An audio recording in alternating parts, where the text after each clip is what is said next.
Pastor Shon, you told me once that courageous conversations are where we're willing to really listen to the other person, not to win an argument, but to understand what they're trying to say. Exactly. I want to kind of take it away from the racial side of that conversation. Just use kind of an analogy of in marriage, where, and husbands probably can resonate with this, that sometimes when the wife says we need to talk, it becomes uncomfortable right at that point. I mean, you can still be at work. It's like your whole mind is on when I get home, she wants to talk. So I'm using that even to say that, see, it's a natural feeling of being uncomfortable. Let's not make it a negative thing, where people say, oh, it just makes me uncomfortable. Well, it's natural. But the thing is, in order for us to kind of grow out of something, to grow into other things, sometimes we got to be made uncomfortable. In other words, clothes that I used to be able to fit in, I don't fit in them no more. I try to get back into them and they make me uncomfortable. If I'm going to fit into the time that I'm supposed to be living in, I got to be willing to take off some things. People don't want to be falsely judged. So sometimes there's that cautiousness that if I get into that conversation, then people are going to think I'm racist. People are going to judge me. And I think we have to approach it in a way where we can create safe spaces for people to be able to be real, to be honest, where just because you have a different view of mine, it doesn't mean that I have to demonize you. It doesn't mean that you have to be the enemy. It should not be the us against them.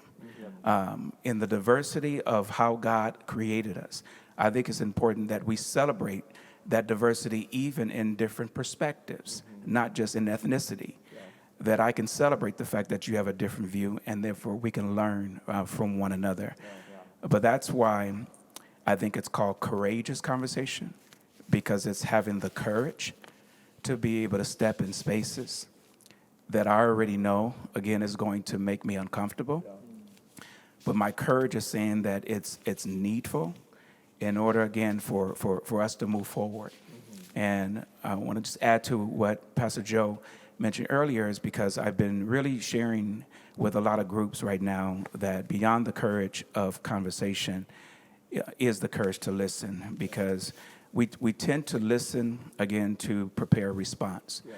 And let's be honest, a lot of times people come to the conversation already armed. Yes. We come armed with data, we come armed with statistics, percentages, and we're ready to refute a person's view versus listening to understand their view. Yeah.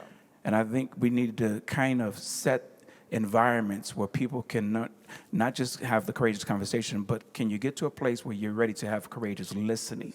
Yep. That's the courage to let down my guards and to let down my upbringing, my grandfather's teaching, what we heard around our dinner table, because what I'm about to hear is probably going to challenge everything that I was raised with, and that's something that we tend to want to protect, you see. But at the same time, it also informs us, it educates us. As Maya Angelou said, in just being blunt with it, when I know better, I do better. And the reason why we've been not doing better is because I was uninformed or uneducated about certain things.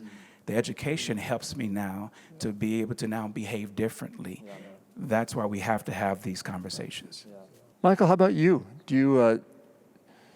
Are these difficult conversations for you, and why? Yeah, whenever we talk about race, I think there's a level of uncomfortability for everyone because there's so much tension in our nation right now. And you don't want to be, like you said, you don't want to be falsely judged or accused of something that you're not doing. I think, like you said, they're incredibly important because if you look at Jesus, what did Jesus do? He always moved towards the people who were other. He always moved towards the people who were marginalized. He always moved towards the people who were pushed to the side, who were oppressed. He always moved to the people who were hurting. And I think that as Christians, we need to do the same, that we've got to be able to walk to someone who's different than us, who's on the outside of our society, who's marginalized, who's oppressed, and have a conversation with them. And by doing that, just by having the conversation, we're overcoming some of the things, not all of the things, but we're overcoming some of the distance that's being created in our society right now. And so I just think that what we fear is that, we've got to solve this in the conversation. And the very act of having the conversation with humility and grace is part of the solution. Right. And we don't have to, hammer out like, okay, what's the solution for racial injustice right here and right now? But just part of having the conversation together is we're doing that. We're overcoming some of that racial injustice by moving towards each other. And as we love one another with humility, listening to understand, not listening to win, I think that's when, if everyone in the nation started doing that, I think we'd start overcoming this a lot quicker. But as we stick to our sides and don't have the conversation, we're just going to continue to be divided. So I think the conversation is the starting place for overcoming racial injustice in our nation.